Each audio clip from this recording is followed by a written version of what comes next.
Let's bring in our NBA front office insider, Grant Liffmann, who spent the last 3 seasons as an executive with the Hawks. And Grant, let's move this story forward. What are you hearing will happen next in Dallas? Yeah, Maria, never a dull day in the NBA. Yeah, it was a major development that happened today with the firing of Nico Harrison in Dallas, and the situation become untenable, and they felt like they had to make a change. However, that does not mean that there's going to be some massive overhaul now in Dallas. League executives that I have spoken to truly expect this team to kind of stand pat for a little bit, maybe even add on the margins, but it's going to be more add than subtract. For them, they still feel like they have a talent there. They do not feel like they have to do some giant fire sale like some are asking for, where they have to tank and try to get a top prospect to pair with Cooper Flag in the end. They want to see AD get healthy. They want to see him get back. They want to see Kyrie, hopefully in a couple months, also get back and solidify that backcourt. They gave an extension to head coach Jason Kidd not too long ago. They want to compete. They're not just trying to start over. They can take this whole season to evaluate the roster and then look for a permanent GM, really take their time on the process, whether it be internal or external for the candidates.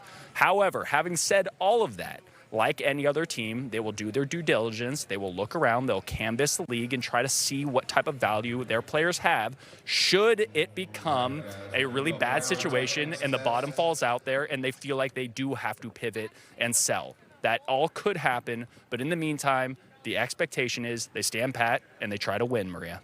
And that's Grant Liffmann with the latest. Thanks, Grant. Thank you. And here are the latest standings in the Western Conference. As you can see, Dallas sitting at 14, just above New Orleans. And you know, it's been an injury-riddled start. AD missed the last 6 games for the Mavs with the sprained left calf. Obviously, Kyrie Irving not playing towards ACL back in March. And I was just thinking about the last 10 months for Mavericks fans. And okay, so January, you got Mark Cuban selling his majority stake. February was the trade heard around the league and the world for that matter.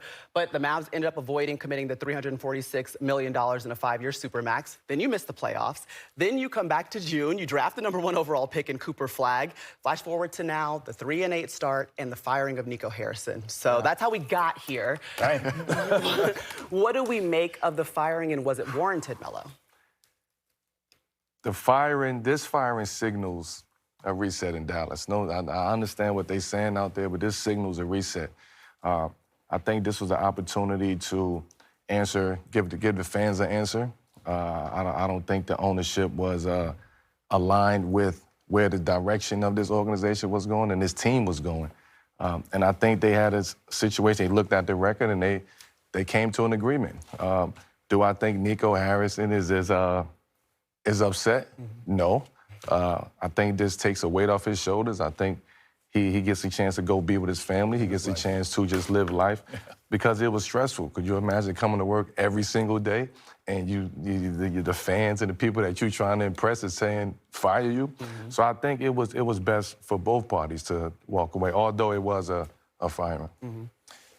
I mean, it's tough. I think of it as a player. You look at it and the distraction, like you said, the noise is loud. Like you were talking and you hear Cooper Flag at the free throw line and you hear fire Nico, sure, more so than the fans being quiet, allowing their player to shoot and knock down shots. It's just, where do you go from here? I think the most important thing is getting your other superstars healthy. 3-8, when you're missing that much scoring, mm-hmm, that record's going to look like that. I think when you have guys like Anthony Davis, who is dynamic, and of course Kyrie. Sometimes you just have to make the move now. Patience kind of goes out the window, and mm-hmm, you just heal and move on from here. But does it? You said this too. Does it do anything for the team right now? Mm-hmm. I don't know. Mm-hmm. You just get that noise out of the building, so guys can just focus. Where would you like to see the Mavs go from here? I mean, I want to see them get healthy. Mm-hmm. I want to see Kyrie get back healthy. I want to see AD healthy.